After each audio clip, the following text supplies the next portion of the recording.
from India, Hyderabad. I'm a professional YouTuber and motorcyclist. So my question is, Hinduism has given to this world yoga for the fitness and Ayurveda to cure some diseases and Vedas for the knowledge. And I want to know what Islam or Quran gave to this world. भाई साहब ने कहा कि वो हिंदू है हैदराबाद से और Hinduism ने योगा दिया सेहत के लिए, आयुर्वेद दिया है बीमारी दूर करने के लिए, और तीसरी चीज Vedas for the knowledge. Veda for knowledge. इस्लाम ने क्या दिया? इस्लाम ने क्या दिया बोलने लगूं तो रात दिन पूरा साल भी तकरीर करूं तो कम है, लेकिन आपके 3 बातों के जवाब दूंगा. आपके हिंदुइज्म में योगा दिया, बराबर? Yes. कितने हिंदू लोग योगा करते हैं? Maybe 1-2%. 1-2% मान लो, सही है. हमारे इस्लाम में अल्लाह सुब्हाना व तआला ने हम पे फर्ज करा 5 बार नमाज पढ़ने के लिए, 5 बार नमाज पढ़ने के लिए. और आप देखेंगे मुसलमान 5 बार नमाज पढ़ते. और मैंने एक तकरीर किया हूं जिसका नाम है सलाह द प्रोग्रामिंग टुवर्ड्स राइचियसनेस. सलाह आपको रहनुमा दिखाता है सीधे रास्ते पर. और उस तकरीर में एक छोटा सा पार्ट है जिसे कहा जाता है मेडिकल बेनिफिट्स.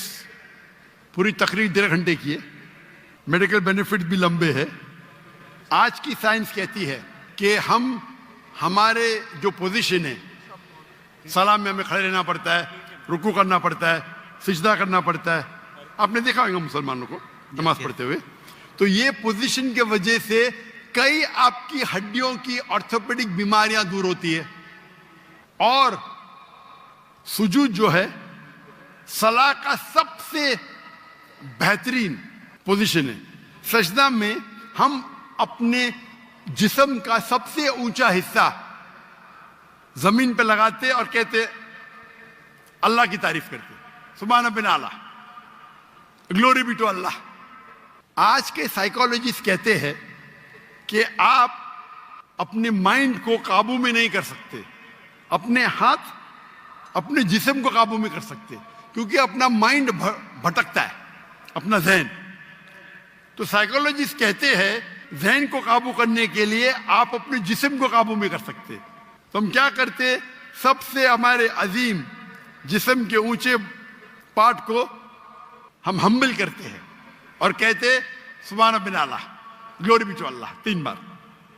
जब हम ये करते हैं तो हम we are submitting our will to God.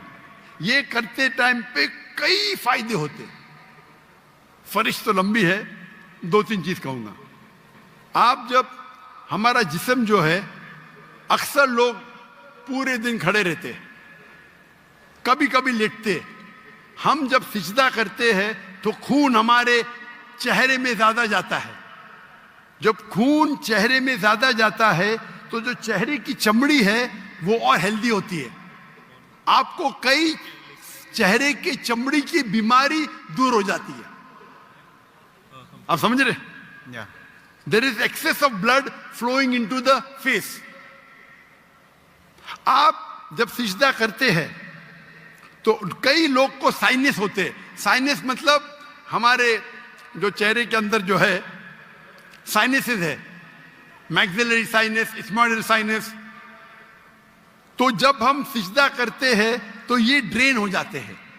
तो ये ड्रेन हो जाते मतलब इसका जो फ्लूइड है वो निकल जाता है. आपको साइनस होने के चांसेस कम है.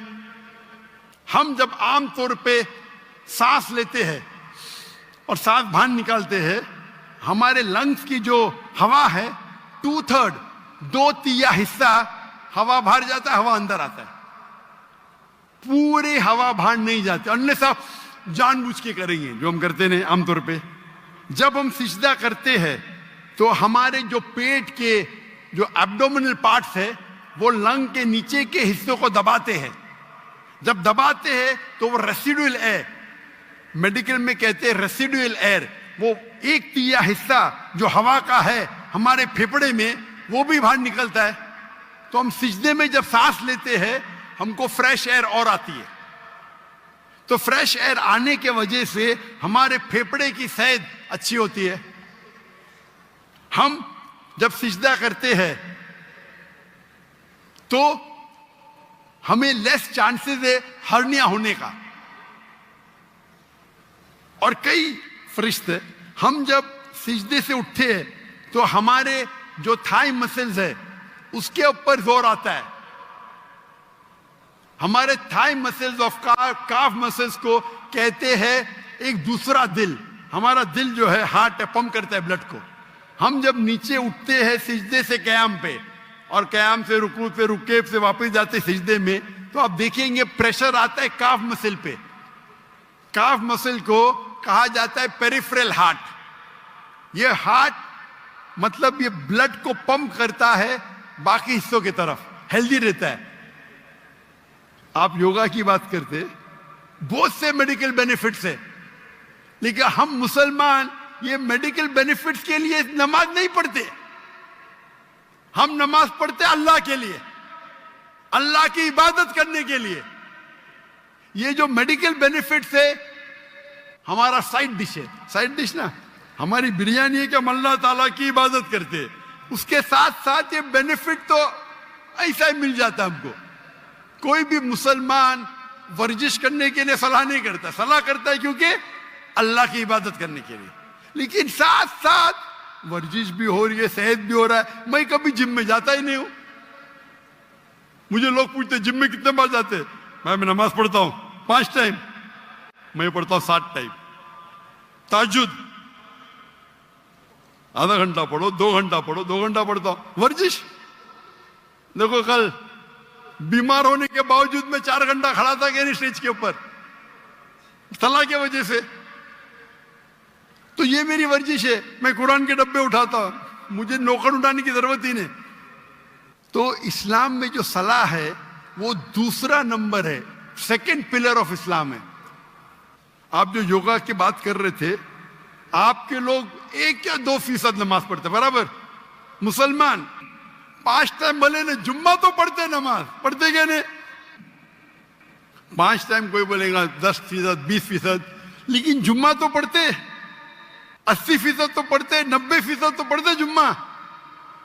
हफ्ते में 1 बार कम से कम पढ़ना चाहिए, 5 बार। तो आपके जो हिंदुइज्म में योगा कहा गया, हमारे इसमें सलाह, इस पे तकरीर 2 घंटे की मेरी है।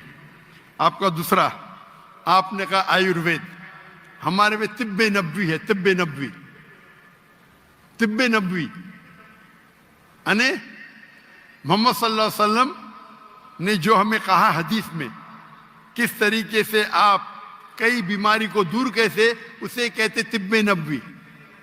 और अगर आप देखेंगे, पढ़ेंगे हिस्ट्री को, हिस्ट्री जब आयुर्वेद भी है क्या? आयुर्वेद है, लेकिन सबसे फेमस कौन सी है?